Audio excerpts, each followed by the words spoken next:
Back to this month's roundtable, your all-in-one comprehensive view of what's happening across the real estate industry, straight from some of the industry's earliest technology adopters and foremost experts in technology, marketing, brokerage, government policy, capital, construction, and cybersecurity.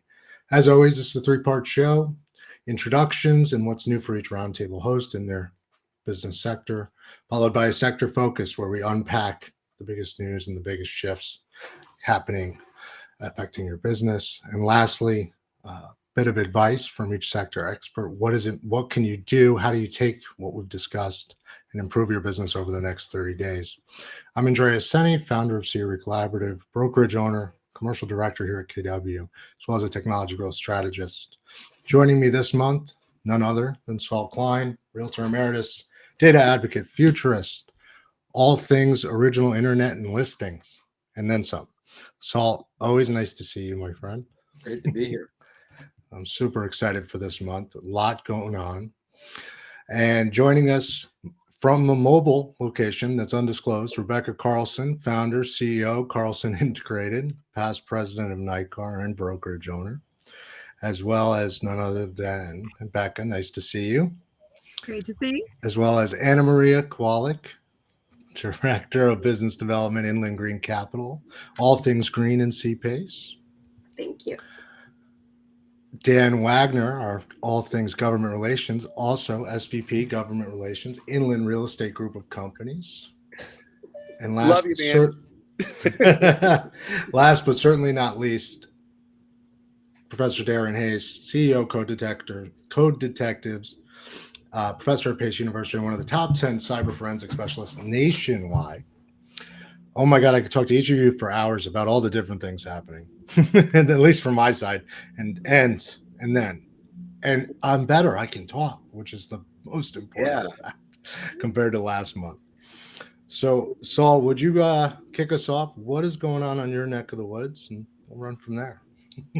Yeah, well, not a lot changes and everything changes. We had a good month at the car wash, even though it rained. And I always like to start with that because it tells me people are still spending money on things that are kind of luxuries. And, interest rates have gone up a little bit. We saw that the other day. New fees in place for people who are getting loans. So there's a lot going on in the real estate industry. NAR, the National Association of Realtors, is meeting in Washington, D.C. for the annual mid-year legislative meetings. And so there's a lot of excitement. I'm sure that. I think he just came from Washington, so I'm sure he's got quite a bit to speak on. And Dan, I guess we're passing it right to you. Hey, thanks all for that. So I just got back from Washington, D.C. I was there all week last week with the Institute for Portfolio Alternatives and the Federation of Exchange Accommodators. And with those two organizations, we had our Hill visits for those two entities. And we met with members of Congress, our senators, members of the staff, and the big theme was educating about the 1031 like-kind exchange, because as we all know, President Biden in last year's budget and this year's budget wanted to cap it at $500,000, which of course would just eliminate it all entirely. And so we were educating all the members of Congress about that. And as Saul said, I will be in Washington on Monday. And I'm proud that the Inland Real Estate Group will be sponsoring the commercial cocktail party at NAR. And so we'll be in Washington. So that's just a quick recap, and I can go more in depth when you pass it back to me. How's that? It's fantastic. So anybody headed to Washington, I heard sponsored open bar by Inland at the event. Just, find Dan in the crowd and things will go well. I think NAR charges for but we're sponsoring. But I think there's a fee. So unfortunately, you'll have to pay at the door. But I love it. Well, let's take along those lines. Anna Maria, how are things in the green world of finance? Well, it's interesting because CPACE as I've always said, is kind of a recession-proof type of product, and yet here, so it's funny. We get the 10th raise this week in interest rates and by the Fed, and so. No recession, everybody's still debating it back and forth. And, and I like your comment, Saul, that the consumers are still spending money. But I noticed something in particular. So I went to refill my tissue box today, and I noticed that my previous tissue box on my desk was 180 two-ply tissues, and the new boxes are now only 124. So there's no inflation, but maybe shrinkflation or whatever you want to call it. And so, things are still plugging along, and we need to do more energy efficient projects in order to get buildings up to speed and energy savings created and lesser consumption of energy sources, and so still always hopeful and still working those deals. So. It sounds like instead of reducing the plies in the tissue paper, they should focus on optimizing that asset, their buildings, to make up those margins on the bottom line. What kind of tissue paper, Anna Maria? Well, no, I'm not at. I shouldn't be promoting or not brands, but no, this is a lot of brands across the board, even with the different brand that my mother uses. So Anna Maria, you are the best. Well, companies, you have to find a way to move that number, right? Your bottom That's line, right. and companies far and wide. Some are reducing what they sell you, but that's not new. And look at cereal boxes, yogurt, anything of any size. It's just gotten smaller and smaller for more money. Except for soda pop, except for Coca-Cola, right? But it's gone up in price. That's true. Although they do sell that mini one now, like it's a 3/4 size bottle. That was new, at least here. That's only so that they're complying with the lesser sugar, right? I think it's for plastic concerns, like they want to show less output and being a little. Oh yeah, they're bottles, aren't they? That's right. How about you, Darren? How are things on your side of the fence? Cybersecurity, you can't cut costs with cybersecurity. Prices just go up. Last I checked. Yeah, no, absolutely. So, yeah, I think that the job market is still very strong. I do see, quite a number of people who've been laid off from Silicon Valley companies, but they're not cybersecurity people. There's still, a lot of positions open. I just came back from a couple of conferences related to digital forensics and investigations, one in London, one in Norwood, Massachusetts, and there's been a lot of chatter about a bill that has gone through its first pass in California. It's CAAB 793, which basically would prohibit the use of something called geofence warrants. And geofence warrants are requests to Google, for example. They're used when somebody goes missing, rape, murder cases.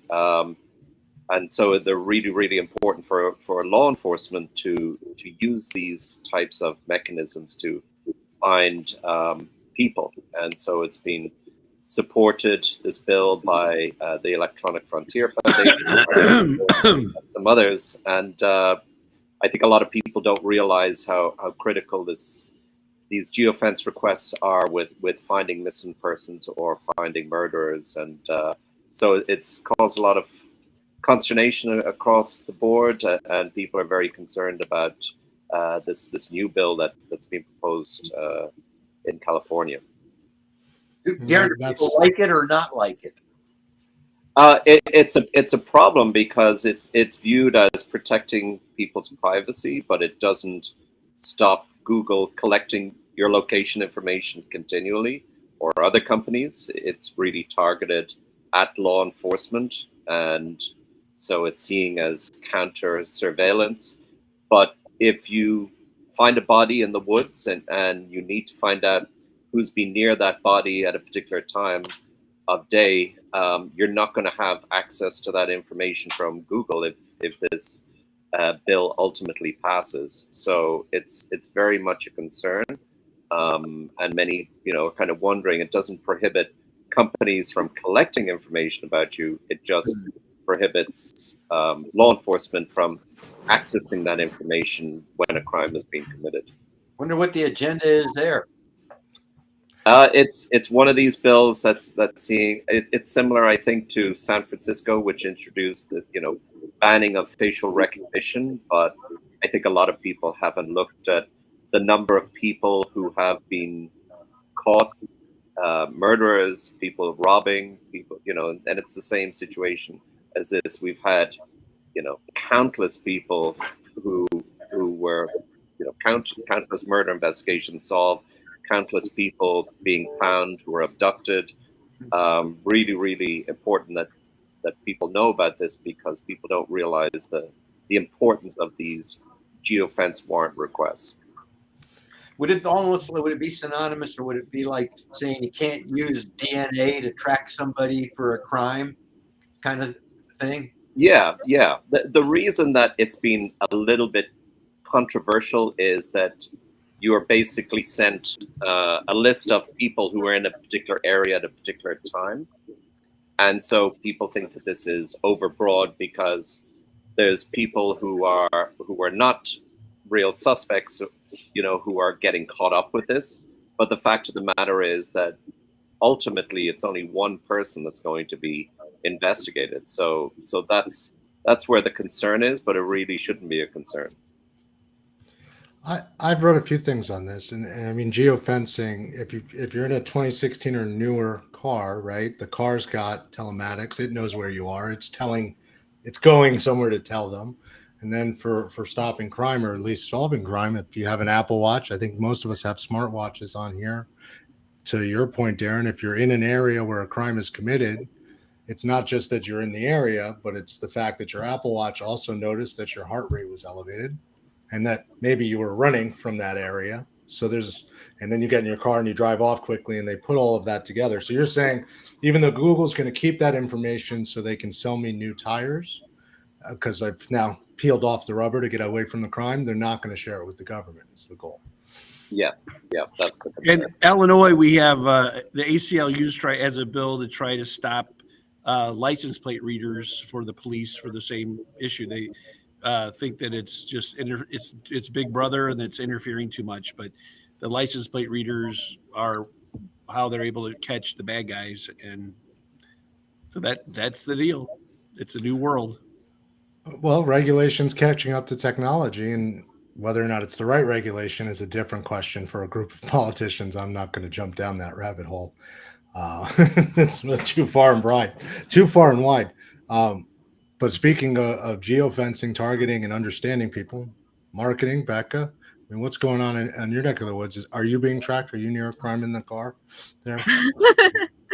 Well, I'm sure I'm being tracked in the car, and I'm in a restaurant parking lot on the side of the expressway because I had an errand I needed to run for my family.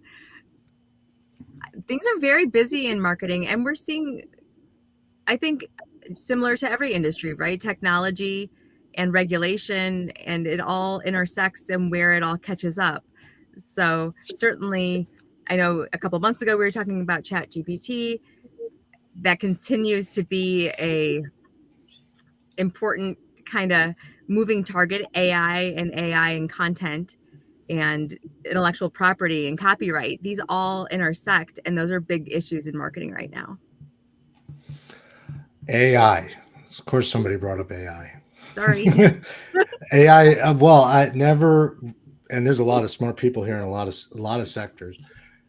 Chat GPT or GPT-4 is the first paradigm shift that I know of, that I can think of, that forced every startup in technology, even every real estate company perhaps, to rethink how they move forward, which really goes back to Saul and your world of 10 years ago and ISEX. But it's incredible to hear and see all the different tech founders just adjusting as quickly as they can to integrate in one way or the other. So actually, I won't pounce on that. So even if the government can't access this data, obviously we as companies will access it, buy it, sell it, and be able to use it. I got to ask, how do you see AI changing what you do? Dan, I mean, is there any talk yet about AI affecting changes in policy, writing policy, improving policy, real estate or otherwise? Yeah, AI clearly it's a up and coming issue, or it's not even up and coming. It's here, and it is something that we have to take into consideration.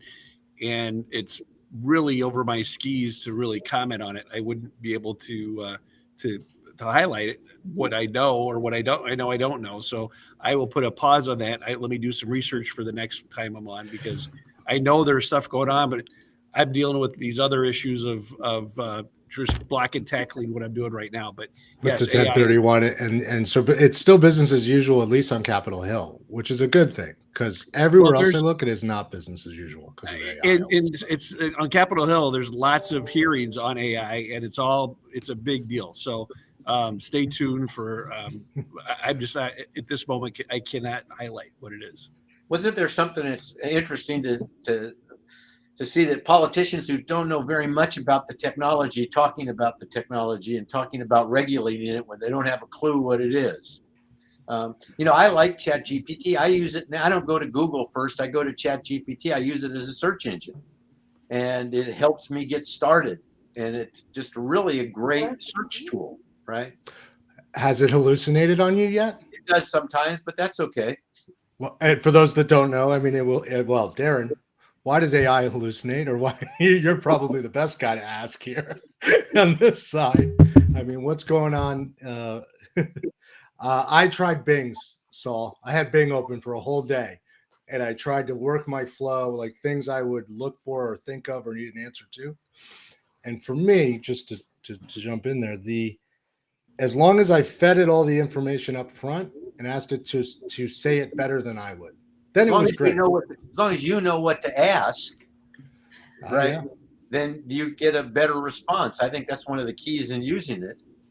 You have to learn. You have to ask things correctly. Yep. Absolutely. Well, and I was concerned about a report that came out this week, because I've been caring for my elderly parents over the last year, and they've been subject to, like everyone else, particularly the elderly community, with scam phone calls. And I was reading where the Chat GPT really makes the voices now much more copyable, let's say, of family members. And that is just going to increase and magnify the problem, that we're all facing. And of course, none of us are getting any younger either every day here. And, who knows the kinds of challenges that will be set forth. And it's not that doom and gloom of, sci-fi, Rise of the machines. Right, rise of the machines necessarily. But, there are some concerns with controls and regulations, rightfully so. And so, people like Dan going back and forth to Washington are going to need to know more about this, to really be able to speak intelligently, and to the points, and make sure that real estate concerns are protected. And, and Darren's just going to have to really be vigilant, and who knows what new challenges he'll be seeing on a daily basis. So I think ultimately, though, I'm still old school, and I think realtors are going to be needed more than ever. I mean, people talk about AI replacing the broker, and I just don't see. I mean, there's so much data, and they might be able to figure stuff out, but that one-on-one personal touch is still everything in the transaction. And, people might say, look at this new piece of technology, but ultimately it just comes down to the fact that you have those relationships. So I still believe that NAR and our entire real estate world is still going to exist. It's just as another tool, but but some people are trying to say AI is going to replace all of our brokers, and we won't need real estate agents anymore. Dan, I was once one of the strongest proponents of you'll always need a human being in a real estate transaction. But I've since really kind of changed my position on that. But I don't think it's immediate. I think there's a generational aspect to this. And when the gamers and the people who are used to virtual reality and augmented reality and dealing with that online world, as those people mature, you're going to see more of a shift. And there's no doubt that the position of the realtor and the role of the real estate professional will be more consultative as we move into the future. And so your ability to use the technology to do the research, to be able to help buyers and sellers make decisions based on information, I think the realtors that learn how to do that are going to be better positioned. Relationships still important than those people that don't learn how to do that. Understand. Your network remains your net worth in real estate. I think it will be for a long time, and AI will shrink workflows. But as we've all experienced, those of us who've tried ChatGPT, I mean, it does hallucinate. You can't teach it common sense. The ChatGPT is built to help things sound good. That's how it's programmed. Not to be true or accurate, but to make sure it sounds educated. And that flow in and of itself is a problem. So Dan, one of the things that came up in DC was Bitcoin, and how the cyber money is really is being challenged greatly by the Senate Finance Committee, and they're just trying to say that there's no real value to it, and so that's I don't own any Bitcoin, and I'm glad I don't, because it really is. It seems like it's going to be collapsing. It's my perception, but there's a lot of people who are invested in it. Well, it's another area. Go ahead. Yeah, it's really cyber currencies, Bitcoin being one type of cyber currency. But then look at the central banks that are all trying to create their own cyber currencies. And so what Bitcoin becomes is competition to the central banks, which are moving in that direction. Like CB, central bank cryptocurrency, CBCC. You're seeing a lot more of that. So, I think that there will be this, because it's just a payment system. So that technology will continue to evolve. And so some people own Bitcoin, some people don't, some people own Ethereum. There's many of these different types of cryptocurrencies. And today, Bitcoin's trading at $28,842.52 dollars per Bitcoin. And it's pretty steady, and it'll move back and forth. And there are different ways to buy it. And it's kind of interesting. You can buy it. You have to buy it almost fractionally, because not everybody can afford to pay $28,000 for one Bitcoin. But how else can you adapt that technology of fractionalizing assets and putting them on a blockchain so they're secure? And maybe, and I've seen this done, where you could take a piece of real estate, buy a piece of real estate, chop it up into 10,000 pieces, sell each of those pieces for $25, and now you're funding a type of cryptocurrency that's backed by a real asset. And it's almost like a crowdfunding capability using this cryptocurrency blockchain capability, and people are doing it, and I think you'll see more. Take something like a work of art, like the Mona Lisa. If somebody owned it, they could take the Mona Lisa, divide it up into a million different pieces, sell the pieces for a certain amount, and people could actually own an interest. And if enough of this was done, you could create secondary markets for it, and then people could start trading. So I think that's kind of where this will go. Not anytime soon necessarily, but I think that's kind of what a lot of people are looking at. Yeah, I think there's going to be ups and downs along the way, Darren. Yeah, no, I was just going to say Bitcoin is not going anywhere, probably except up. And I mean, when you think about all currencies and all transactions, probably about 90, I think the number is 97% of financial transactions are virtual anyway, not involving like a hard currency. And so Bitcoin has been going up. It was, went back to about 18,000, I think, not so long ago, but has popped back up. And I mean, even if you just look at, the criminals' use of Bitcoin and Ethereum and Dash and Monero and other currencies, that alone is going to keep that currency popular and propped up. With regard to ChatGPT, I would just say that, we've seen big problems in the academic world with obviously academic integrity. But one of the things, the telltale signs of ChatGPT being used is we've seen a lot of these references at the end of these papers completely made up by ChatGPT. They just don't exist. The other thing I would say is, one thing I learned at this conference is about, I was speaking about IoT technology and the Internet of Things and how that's changing the world we live in. And I was learning about some farms where people are using IoT devices to track the health of all their livestock, whether each of their cows are getting enough nutrition, if they're getting a temperature of what they're eating every day. The amount of feedback from these sensors that livestock have today helps you be a more effective farmer today. So it's tremendous the way that technology and IoT in particular is impacting this. Well, it sounds like, Bitcoin opinions aside, buy real estate. I say it every month. Real estate's tangible, Absolutely. it's predictable. Yes. At the end of the day, outside of owning a car wash with great cash flow, Bitcoin, as I understand, it's supposed to have and it's supposed to go up at the next year. I don't buy Bitcoin. Try to stay away from stocks.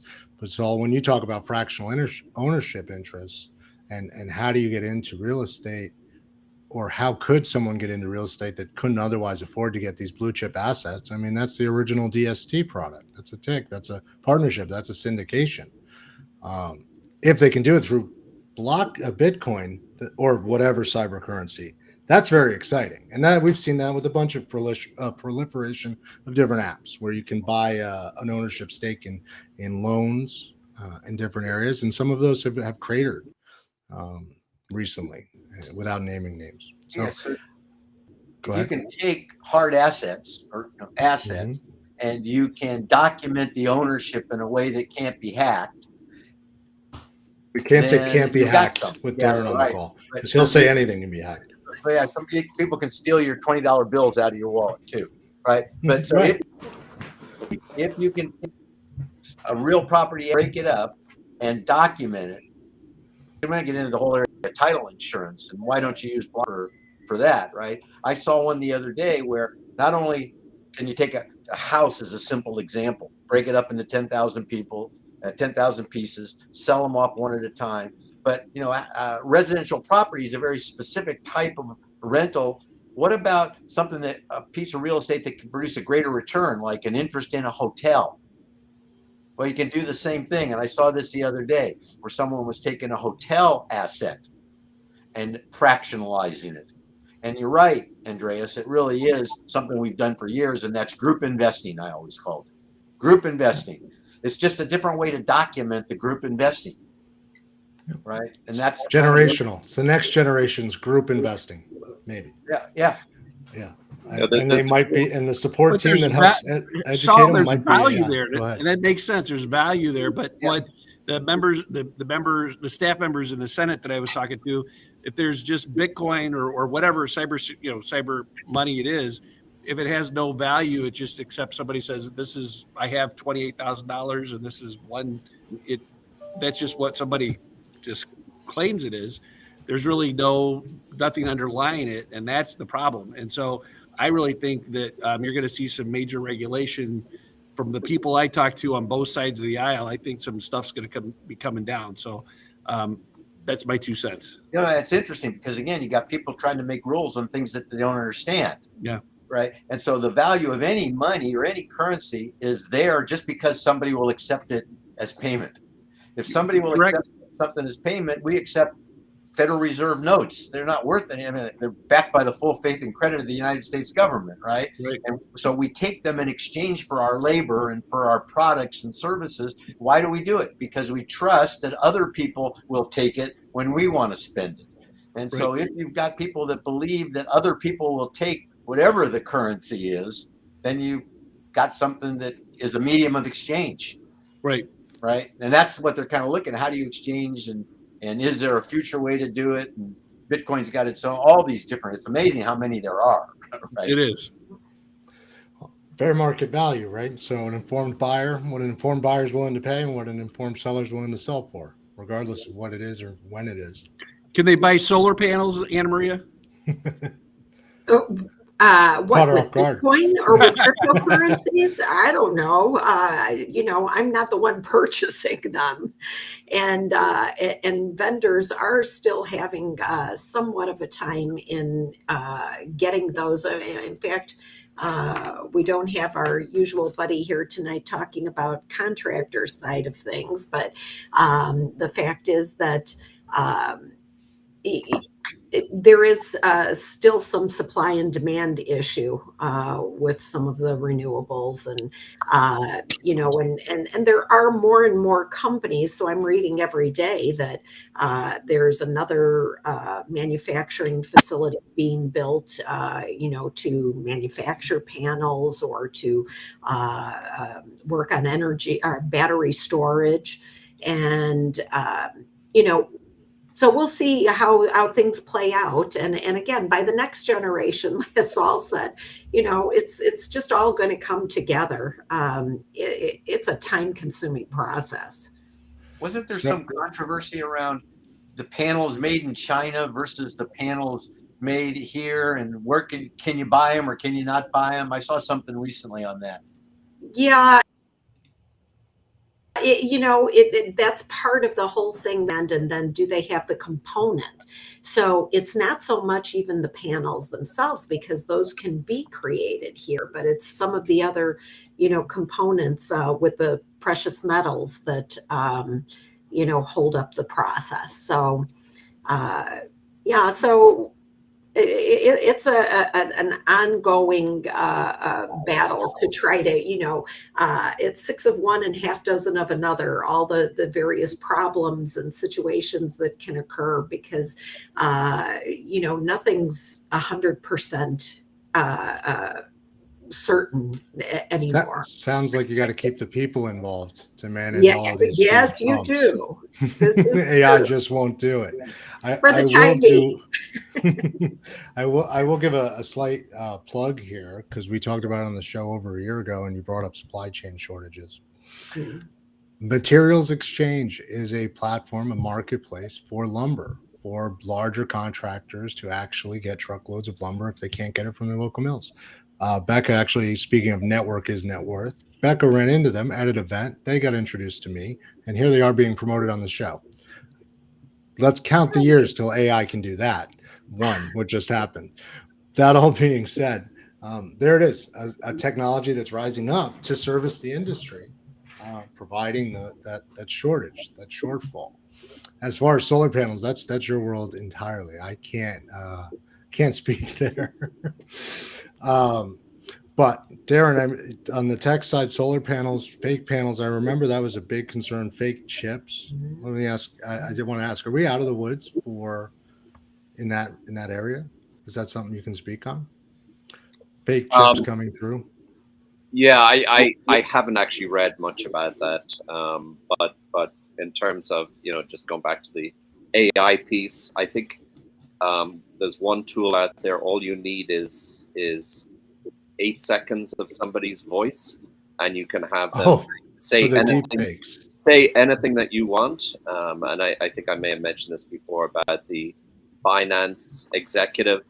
A video was created of him that was very lifelike, and was used to set up meetings with I think potential investors. So AI can do a lot of things in terms of scams for you, as well as help your business. I read something the other day that when people talk about AI, there's really 2 different types of AI, right? There's applied AI and general AI. And everybody has applied AI. That's not the big deal. What we're really talking about is this general AI, and that's where the controversy is. Yeah, absolutely. And for those listening who don't know the difference, what's the difference between applied AI?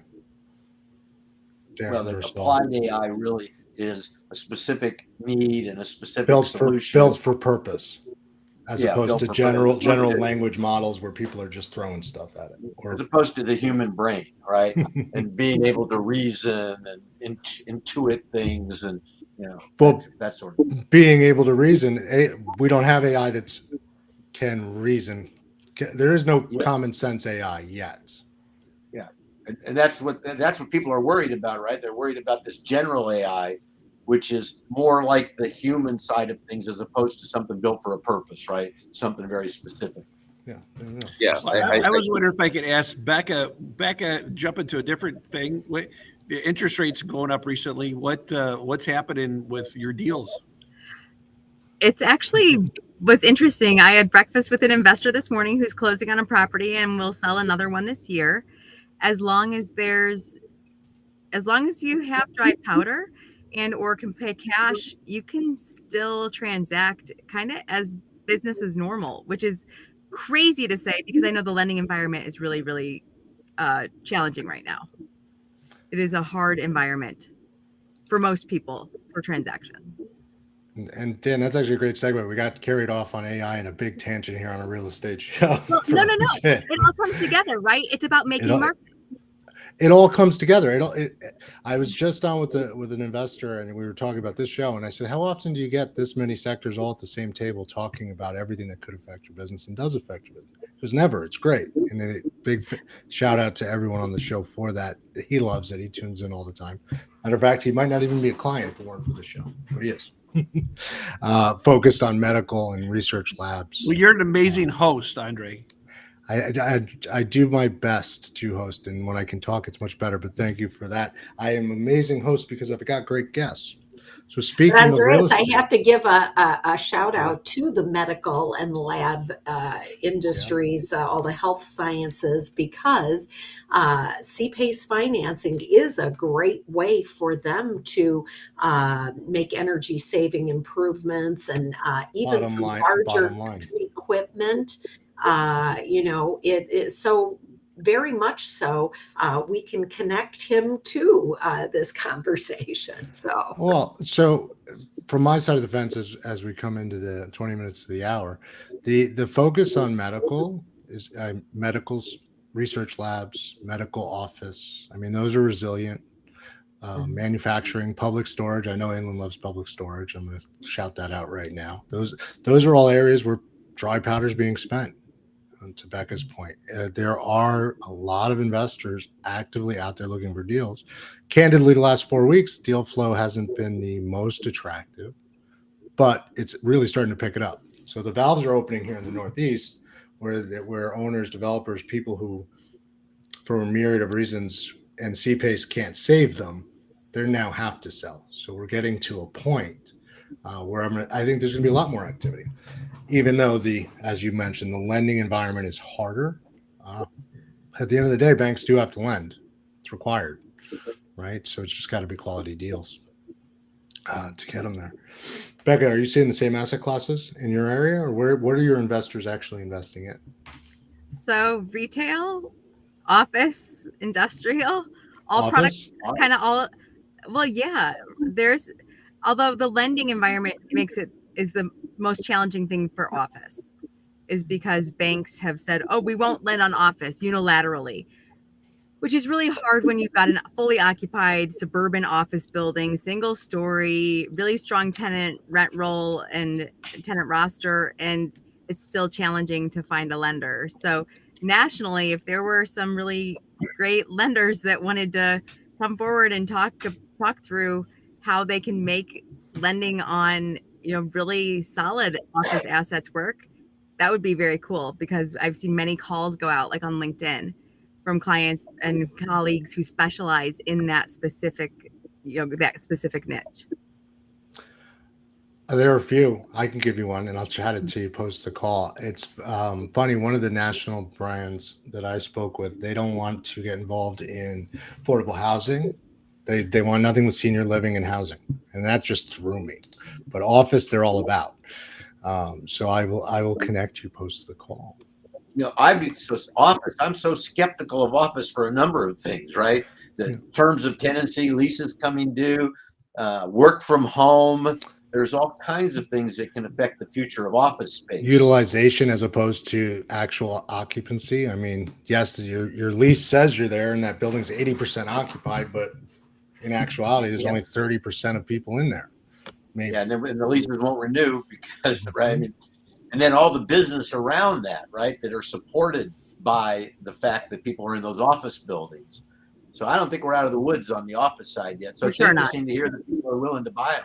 I think, look, city core and kind of office parks are different than, your random kind of neighborhood office building.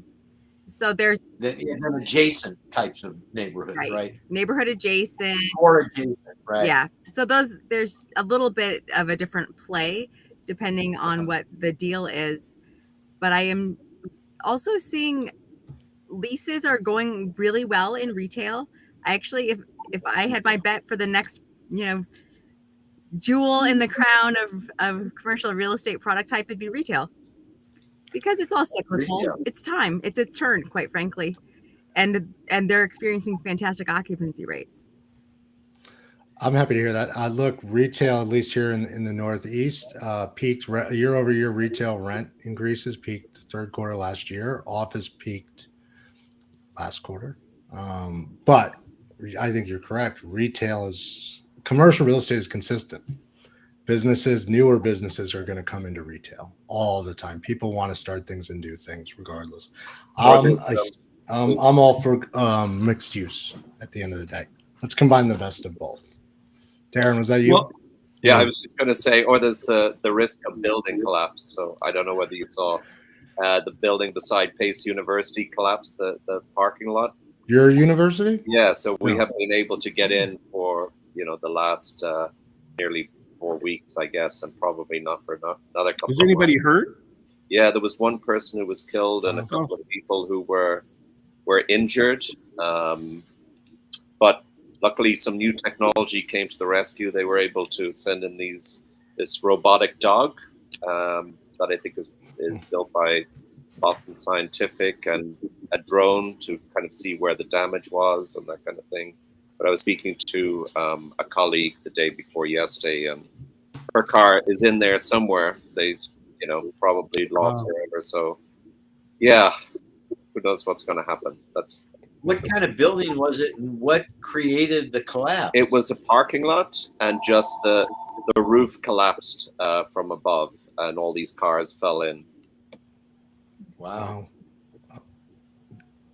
That is a sobering effect. I mean, bridges have collapsed and otherwise, but your kids at school in their parking garage next to the school is a scary thing. Oh, terrifying. Dan, you were about to say something, but it may have been chased out of your head as well. Well, I was going to say that in regards to the Chicagoland area, I've had some suburban mayors tell me that they're very happy that Brandon Johnson won the mayoral race and not Paul Vallis, because now a lot of corporations are going to come out to the office in the suburbs. So that was an interesting one to hear from. We've debated, are we going to downtown Manhattan or Chicago? Like, where do you invest? Where's that big opportunity? And I've said suburbia over and over. And then I think, well, look at what happened in San Francisco. San Francisco today, they highlighted that Nordstrom's is leaving downtown San Francisco because it's just unsafe. And a whole bunch of folks are saying that too. So the suburbs, I think, are a good bet. Another phrase, and Andreas, maybe we talked about this phrase, downtown adjacent. Yeah. That the downtown adjacent properties actually are renting and selling for premiums. Yes. Yeah. Yeah. Halfway there. Hybrid, tiny cities, so to speak. Getting a bit of city life. Although it's so Becca, I guess this would be a question for you or Andreas, like Bath and Body Works, or sorry, not Bath, Bed Bath and Beyond, and closing the stores. That hasn't kind of caused some of this concern about risks with retail, or there's a replacement. right over the horizon. I mean, it's one big box and Becca, you're jumping any time. At the end of the day, yes, there's a concern because that might be the driving anchor tenant that's filling a center. So when you have a retail center, you have food, fashion, fun, furnishing, and function, plus whatever the anchor is, like a supermarket. So whenever the large tenant that brings the traffic in leaves, and it might be Bed Bath & Beyond in this case, will those other smaller businesses continue to thrive? Will there be enough traffic? It's a concern, absolutely, but there's many other businesses looking to grow, especially here. I mean, tenant rep work on our side is busy. Everyone is busy. Everyone is moving, but it is a shame. And who knows? Maybe we repurpose that to storage. There's ways to solve that. I don't know how they're handling it over in Illinois, but that's how we're doing it in New England. There's a lack of development in retail. For like 15 years, nobody's building retail. So we are thankfully supply constrained. And so we can handle some of those backfilling those spaces. And also, I don't think the Bed Bath & Beyond demise was a surprise. Yeah. Right. So that one, honestly, they didn't adapt to online shopping. They didn't adapt through the pandemic. And so businesses that didn't adapt, but also didn't differentiate. So versus like a Home Goods and TJ Maxx that are about the hunt and the find, Bed Bath & Beyond really sells more commodities. So there's not a finding piece to it. There's not a proprietary product line that's strong enough to carry their entire existence. Yeah. So those are all great points. What did Radio Shack sell again? What were they known for? If we're going to give another example of a retailer, but it is a major tenant in a lot of places. It's a concern. We lost one in Stamford, not Stamford, one town over, but it was a small blip for us here. Who knows?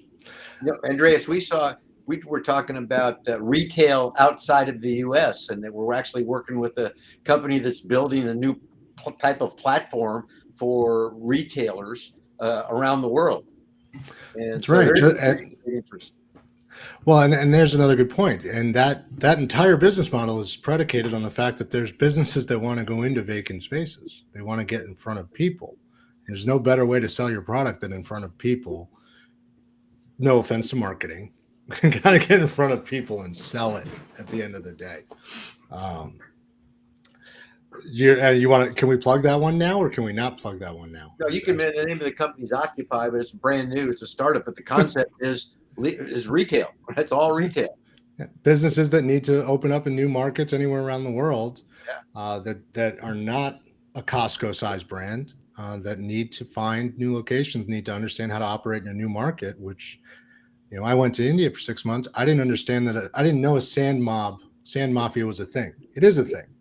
Right. So now imagine being a retailer going into a new market. You just don't know what you don't know, with or without AI. And that's what Occupy does. It gets you the right locations in the right place. And it's super exciting tech.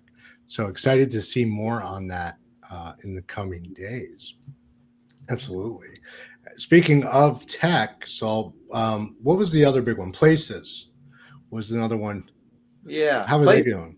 Places is doing great. So this is about taking data from a number of different sources and being able to look at real estate, not from the census block or from the zip code level, but from the natural market level. Something that realtors inherently know. Buy here, don't buy across the street for whatever the reason might be.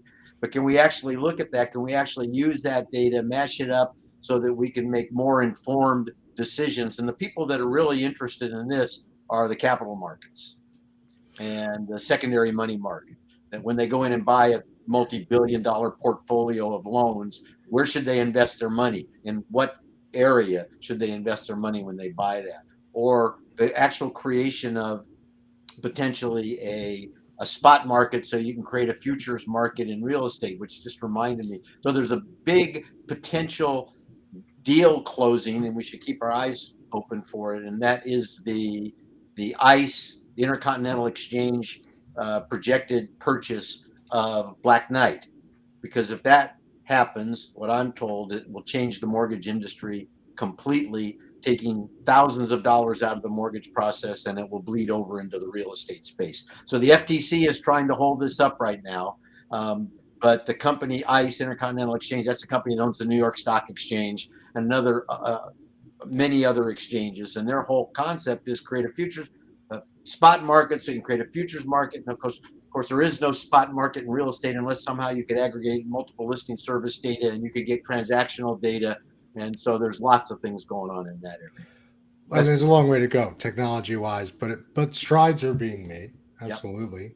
Yep. And it sounds like the ICE acquisition that you're talking about, should investors, should brokers, is it going to improve the lending environment, or is it going to make lending harder? Well, the proposal is supposed to take, now it depends on who you talk to. If you talk to Fannie and Freddie, they're against it, but it's direct competition, because what they're really talking about is bringing more private capital into the mortgage marketplace. And you can bring more private capital in if you can create more transparency, so you can better rate risk, and there's this what you can't grade. And so if there's a better way to grade and figure out what the risk is, then private capital will come in. Of course, that would supplant some of the GSE, some of the Fannie and Freddie stuff. So there's a lot of controversy here, but ICE has put up $13.8 billion of about $50 billion over the last 10 years to revolutionize the mortgage marketplace. And this acquisition of Black Knight is a key piece. And right now they're looking at a July hearing, and ICE wants to close yesterday, right? So we're kind of waiting to see what happens here in the next week. Will it go out? Will we have to wait till July to see a decision on the acquisition of Black Knight, or are we going to hear sooner than that? And that'll be a big deal to all of us. Well, and we're 10 minutes to the hour. So it sounds like the number one thing from your side of the fence for people to pay attention to is this acquisition. I mean, is that where you're telling practitioners to go? This will be the biggest thing to change your business. Dare I say a paradigm shift? You heard it first with Saul. Yeah, most people wouldn't understand it. I think those people that kind of understand the way markets and capital markets and the stock exchanges work, I think this is something to keep your eye on. Absolutely. And as I said, 10 of the hour, Anna Maria, we've jumped around a bit today. What is the one big thing? It sounds like, go ahead. Well, to Saul's point, I was just going to say, that's what CPACE funding is too. It's that private capital. And so that is, Fannie and Freddie are the only holdouts nationwide in giving the greatest, consent to using CPACE in mortgages that are held by them. Even HUD has given consent to work alongside CPACE, and they did this in 2017 with a guidance document, and and then state by state it has to be approved by Attorney General, et cetera, but there is a process in place. And so I think to Saul's point again, the private capital, that is a huge thing, and that's what all CPACE is based on. So relationship drives rate is a favorite statement a bank said to me the other day, right? Private capital, whether it's bank, public, private, it doesn't matter. But you have a capital stack, and now more than ever, it's finding the right rate through the right relationships for your capital stack. And so from what I'm hearing, it sounds like if this goes through for ICEX, it's going to make more capital available, which in my mind is always a good thing. More availability means more flexibility on pricing, which means you can go out further and wider and do more in the industry, assuming the government doesn't overregulate it, which would be Dan's side of the less risk for taxpayers. Less risk. Less risk for taxpayers, because we have to back up Fannie and Freddie and everything that Fannie and Freddie does, right? Treasury. And so if you bring more private capital in, how do you do that? You got to reduce the risk. You got to make it more transparent. So that's what some of these technologies are trying to do today. And it's just fascinating to watch. Yeah, and be a part of. I mean, most of these technologies you can come in and take part in. You're changing history, which is always exciting. The over to you, Dan. And Maria, So- thank you, CPACE. That was a nice tie-in to private capital, by the way, for those that don't know. So the big takeaway for everybody, from my standpoint, in Washington, all of the different lobbyists that I talked to, the big issue is all of the tax reform is going to happen in 2025. So all of the tax issues that were taking place under President Trump, all those things are sunset, and we have to have tax reform is happening in 2025. So people are looking at who's going to run for president. At this moment in DC, they believe it's going to be President Biden and then former President Trump as the two people. If things were happening today, and then people believe that President Biden will win, and then they believe that the House and Senate will be Democrat. So they believe it'll be in DC, in the Beltway, people are thinking it's going to be a all Democrat election in 2024. And so be prepared for a major education of members of Congress about Got to protect the 1031. The 1031. 401k of real estate. Right. But remember, one of the things that President Biden wanted to get rid of stepped-up basis. He wanted double capital gains rates. He wanted to basically get rid of 1031 or cap it at 500,000. And then the Senate Democrats also were talking about wanting to market your securities, and you pay tax on phantom income. And so there's a lot of reasons why everybody listening to this need to understand who their members of Congress are, and to get a relationship with them so that they can talk to them about what impacts their industry, because a lot of stuff is hanging in the balance for 2024's election. I can't even imagine that, because I can if you're talking to people in DC, where people actually believe that we're going to be looking at the legislature's completely Democrat. That just blows me away, at least based on the people that I talk to and see. But they're not in DC. So if you're inside the Beltway, it's a different reality. The abortion issue is what they think that is going to raise its head again, and that's going to be the thing that's going to drive people back over to the Democrat side. But all that can change. All that stuff can change, and I know Ron DeSantis is trying to really up his game to challenge former President Trump. So everything could change, but right now, this little snapshot, that's what Washington insiders believe. And keep talking to your congressman and everyone, and go down to Capitol Hill. For those of you that are NAR members, go down on the bus that takes you. I think it's this weekend actually. Yes, at least out of Connecticut. This here shows the RPAC, Realtors Political Action Committee. I'm a proud President Circle Golden R Hall of Fame member of RPAC. So that's the best investment in the whole world. Absolutely. All right. Back on the marketing side, brokerage side, the investment side, it seems like you're doing a lot more with these investors specifically, but it's real estate related. We have a lot of clients that are in the commercial real estate investment space, and it's really a very neat way to keep a pulse on what's going on. And that's what I would encourage our watchers or listeners to do, is keep a pulse on what's going on within the real estate cycles, and continue to elevate the innovation that makes markets. We talked about market making today, and I think that that's a critical piece. I'm seeing it in Anna Maria's business, seeing it in Bitcoin, seeing it in cybersecurity, certainly seeing it in marketing and in AI, is that a lot of innovation is creating whole new marketplaces. So it's important to keep an eye on what's going on.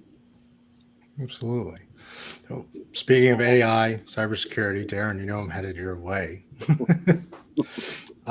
And I bought Faraday bags to put all my devices in. So I really am upset about this warrant thing, because I bought all this stuff to block the government, but I guess I don't need it all.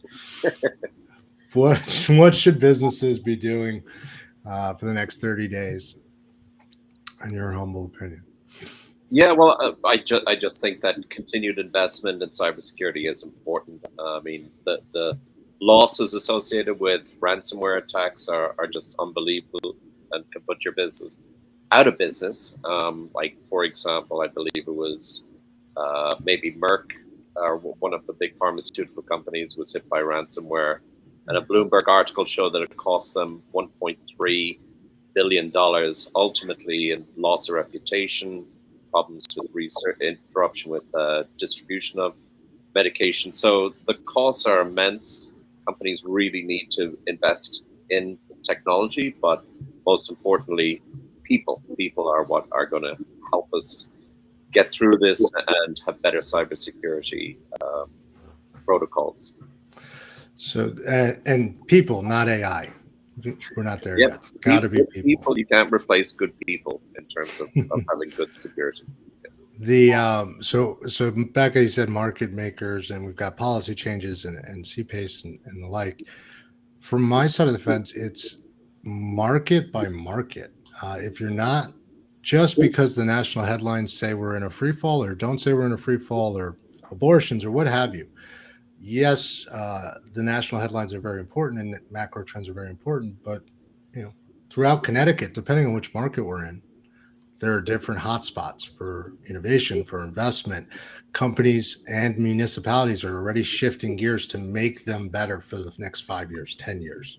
So finding a way, to Saul's point early on, and what he said for years, to be involved, to be in front of your local politicians, to make sure that you know where money's going and where initiatives are going, because in certain markets, that's going to make the difference. You're going to be the next biggest Main Street guy, the top tier go-to, because you can't teach what happens network to network, person to person. Speaking of person to person, I'd be remiss if I didn't mention London, May 10th and 11th, CRETech. We're proud to sponsor, be a marketing partner with them. It is a great collection of some of the smartest minds, smartest tech, and smartest money in the real estate space. Go to CRETech, use this code, enjoy your time in London. More importantly, come back, watch the show, and then come back for CRETech New York in the fall. Unless you're too busy at ICSC Vegas at the luncheon, which is, sorry, Becca, I'll give you that final plug.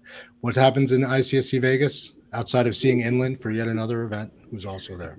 So Monday is our luncheon at the Renaissance Las Vegas Hotel, adjacent to South Hall, 11 to 2, and everyone is welcome. Seriously, like, people can just show up and have lunch and talk to other people. It's amazing. Real people talking to people, building relationships to drive better rates. Say no to the machines. Say yes to CPACE. And write your congressman. God bless you. For those tuning in, don't forget you can rate, review us. It really does help. And tune in on the 18th with CTO from Intel CTO Steve Oren, and hopefully Darren, you join us as we talk more about AI specifically during our sector interview. It's going to be a great one-on-one where we dive deep into some of the real issues affecting Intel, goals Intel's and shifts Intel's making, and the industry overall. Lastly, don't forget to subscribe to our YouTube channel where there's a host of great content, including sector interviews, past shows. And you can learn more on our website, CRECo.ai. I want to thank my co-hosts here, this collective of incredibly intelligent people. I want to thank our listeners for showing up every month and continuing to help us grow. And I want to thank our show producer in the background and all he does. I've actually seen his back end today, and it's been scary just looking at all the doodads and whistles on my screen. So I'm going to come back to my brokerage and the rest of the tech world. Guys, thank you. It's been an incredible month. Can't wait to see you next month.